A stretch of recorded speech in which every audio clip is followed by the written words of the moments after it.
Hello everyone. तो इसमें आपके लेसन फर्स्ट इनोवेशन की हम समरी देखेंगे। समरी आपके सामने, इसको आप पढ़ सकते हैं। नीचे मैंने कुछ वर्ड्स मीनिंग दिए गए हैं, जिसमें जो डिफ़िकल्ट वर्ड्स थे उनके हिंदी मीनिंग्स दिए गए हैं, तो आप उनको पढ़ लीजिएगा। लेसन में जो भी इंपॉर्टेंट वर्ड्स आए थे, जैसे कॉन्कर्ड, इसका अपोजिट होगा डिस्कॉर्ड। कॉन्कर्ड का मतलब होता है दोस्ती, तो डिस्कॉर्ड का मतलब हो जाएगा ऑब्वियसली दुश्मनी। क्रिएट का मतलब होता है उत्पन्न करना। डिस्ट्रॉय नष्ट करना। यूनिटी एकता। डाइवर्सिटी अनेकता। बैटल युद्ध होना। नोट्स अलग अलग होना या साथ में रहना। Worldly divine. Fall rise. Non का मतलब है जाना पहचाना। स्ट्रेंज अजनबी। और गॉड का मतलब होता है ईश्वर। और डेमन का मतलब होता है शैतान।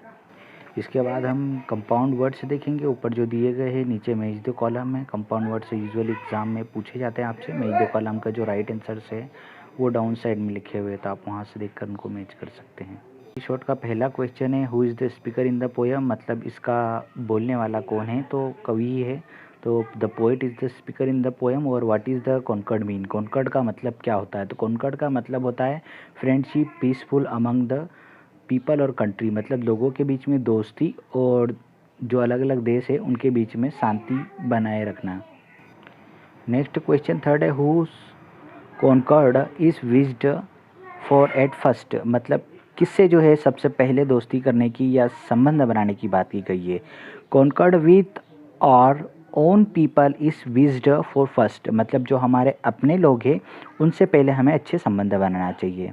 हु आर एस्विन्स, एस्विन्स कौन है, एस्विन्स आर ड्विल गोड्स, ये कौन है, द्विभगवान है, देवास है। Who symbolise perfect unity between the natives, जो क्या करते हैं, एक संकेत बताते हैं यूनिटी एकता का। नेटिव्स मतलब जो लोग हमारे साथ रह रहे हैं, और स्ट्रेंजर्स जिन लोगों को हम नहीं जानते। What should not B fought against, हमें किसके खिलाफ नहीं मांगा गया है। The divine spirit with in us should not B fought against, हमें किसके खिलाफ नहीं लड़ना चाहिए। डिवाइन स्पिरिट मतलब जो पवित्र आत्मा है, हमें उसके खिलाफ नहीं जाना चाहिए। लॉन्ग आंसर में फर्स्ट क्वेश्चन है, what is the message of the verse, verse का मतलब होता है कविता, मतलब इस कविता या इस पोएम का मैसेज मतलब संदेश क्या है। द वर्ड्स इनवोकेशन मतलब एक प्रार्थना है। Has a very sound message, ये एक प्रकार का संदेश है। In present context the poet feels, कवि महसूस करता है। There is a need of mutual harmony, मतलब यहाँ पर एक सामंजस्यता एंड को एक्सिटेंस अमंग द पीपल, मतलब लोगों के बीच में को एक्सिटेंसेस मतलब दोनों लोगों के बीच में जो है संबंध होना चाहिए। दिस फीलिंग्स ऑफ वनेस मतलब अकेलापन should not be extended to the foreign people also, जो एक्सटेंड का मतलब होता है बढ़ाना, तो इसे हमें विदेशी लोगों में नहीं बढ़ाना चाहिए। We should have cordial relations and peace among our own men with our stranger, हमें क्या करना चाहिए, कॉर्डियल रिलेशनशिप मतलब एक अच्छे संबंध बनाना चाहिए। पीस अमंग आवर पीपल मतलब हमें उनके बीच में शांति रखना चाहिए, हमारे लोगों के बीच में और स्ट्रेंजर्स के बीच में। This is only way that can bring peace and harmony everywhere, और यही एक अकेला रास्ता है जिससे हम हर जगह पर क्या कर सकते हैं, शांति उत्पन्न कर सकते हैं। नेक्स्ट क्वेश्चन 2 है, जिसके अंदर कुछ लाइन दी गई है। इस लाइन का उन्होंने पूछा है कि ये जो लाइन है, what is the implied by this line, मतलब इम्प्लाइड का मतलब इस लाइन का क्या महत्व है। तो this line imply that we have already, हमें पहले से फॉट मेनी बैटल्स, हमने कई सारे युद्ध लड़े हैं। There are a lot of war of victims, कई सारे युद्ध हुए और जिसमें कई सारे लोग पीड़ित भी हुए हैं, विक्टिम्स पीड़ित हुए हैं। We have already lost many lifes and property, lost खो दिया है मतलब हमने पहले से बहुत सारे जीवन और जो ज़मीन जायदाद था हम उसको खो चुके हैं। द क्राइस स्टिल हाउंट अस, देखिए हाउंट का मतलब होता है बसेरा, हमारे बसेरे में कई सारे जो लोग हैं वो बहुत ज़्यादा चीखे हैं, चिल्लाए हैं। So we should not let any more cries caused by better, तो अब हमें और कोई से युद्ध नहीं लड़ना चाहिए जिसके कारण जो लोग हैं वो चिल्लाए, रोए या परेशान हो। इंस्टेड, इसके बजाय we should resolve all issues peacefully, जबकि इसके बजाय हमें क्या करना चाहिए, हमें सारे जो प्रॉब्लम्स है हमें उसे सॉल्व करना चाहिए, किस तरीके से, पीसफुली मतलब शांति मतलब शांत तरीके से। क्वेश्चन थर्ड में है कि in how many ways is the unity shout, मतलब यूनिटी एकता को कितने अलग अलग तरीक़ों से, शाउट का मतलब है मांगना या पुकारना या बुलाना। तो कितने अलग अलग तरीक़ों से यूनिटी एकता को बुलाया गया है। Unity has been shout in many ways, कई अलग अलग तरीक़ों से बुलाया गया है। First, we should have concord with our own people, पहले हमें अपने जो लोग हैं उनके बीच में हमें अच्छे संबंध बनाना है। As well as with the stranger, साथ ही साथ अजनबियों के साथ भी। We should unite our minds and purposes, हमें अपने दिमाग में हमारे उद्देश्यों में एकता पैदा करना है। We should not let any more battle cries rise, हमें और ज़्यादा अब कोई भी युद्ध नहीं लड़ना है। बैटल क्राइस का मतलब होता है युद्ध के लिए आवाज़ लगाना या उसका आगाज़ करना। ये क्वेश्चन 4 है, why does the speaker invoke the gods Ashwin, कवि जो है वो क्यों विनती करता है। इन्वोक का मतलब था विनती करना, गॉड्स अश्विन से है ना, मतलब ड्यूल गॉड से वो क्यों विनती करता है। तो वो देखिए इसलिए विनती करता है क्योंकि वो कौन है, एक symbolise the perfect unity of the natives and strangers. Natives मतलब जो लोग हमारे साथ रह रहे हैं, स्ट्रेंजर्स जिन लोगों को हम नहीं जानते, वो दोनों के बीच में एक परफेक्ट परिपूर्ण यूनिटी एकता पैदा करता है। The poet here while making invocation for unity, यहाँ पर जो कवि है वो प्रार्थना करता है एकता के लिए। Invokes the gods Ashwin in order to का मतलब होता है के लिए या किस वजह से। इस्टेब्लिश्ड परफेक्ट कॉन्कर्ड, इस्टेब्लिश स्थापित करना, एक संबंध, फ्रेंडशिप या दोस्ती का। Harmony between our country man and the foreigners, मतलब हमारे जो देश के लोग हैं और जो विदेशी है उन दोनों के साथ में। उनके बी का फर्स्ट क्वेश्चन है, which are the two kinds of people referred in the words. Refer का मतलब होता है बताना कि कौन से दो प्रकार के लोगों को इस कविता में बताया गया है।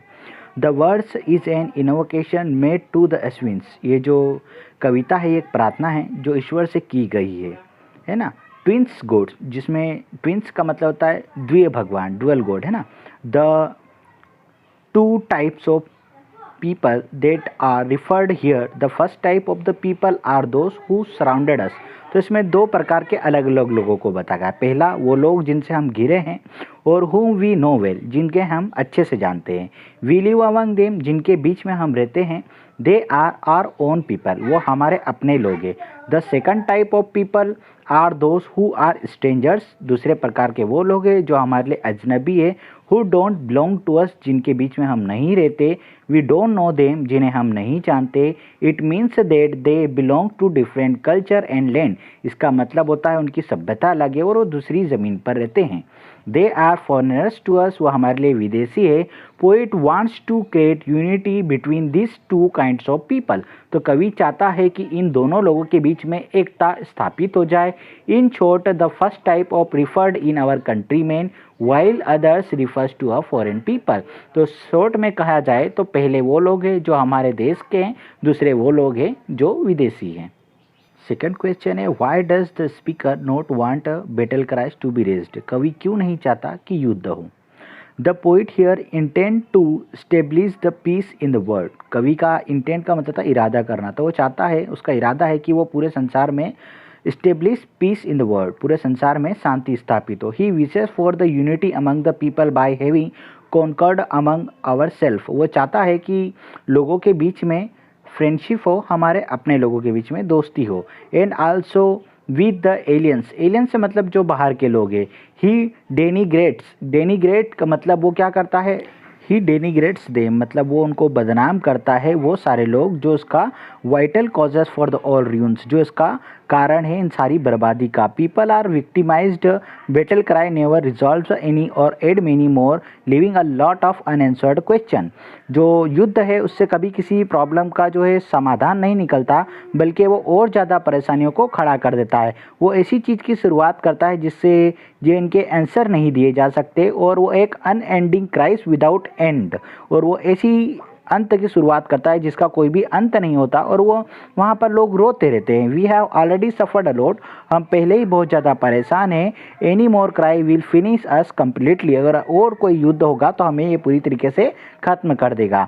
Hence we should make efforts to resolve all differences by peaceful way, इसलिए हमें चाहिए कि हमें जितने भी जो युद्ध है उन्हें हमें शांति से खत्म कर देना चाहिए, शांति वातावरण से खत्म कर देना चाहिए। क्वेश्चन थर्ड है कि how does the speaker wish to achieve concord, मतलब किस तरह से जो स्पीकर है, जो कवि है, वो प्राप्त करना चाहता है दोस्ती को, कॉन्कर्ड को। This poem is an invocation, एक प्रार्थना है for establishment of concord in the world, ताकि पूरे संसार में दोस्ती फैल जाए। First we should have concord with our own people, तो कवि की जो इच्छा है कि हमें पहले अपने लोगों के साथ में अच्छा प्रेम भाव रखना चाहिए। देन विथ स्ट्रेंजर, उसके बाद में हमें अजनबियों से अच्छा व्यवहार करना चाहिए।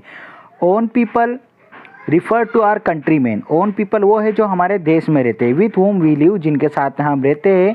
हमारे शेयर और जॉयस एंड सोरोज, जो हम जिनके साथ में हम अपनी खुशी और दुख को बांटते हैं। सोरो का मतलब दुख। All the time they are with us, वह पूरा समय हमारे साथ में रहते हैं।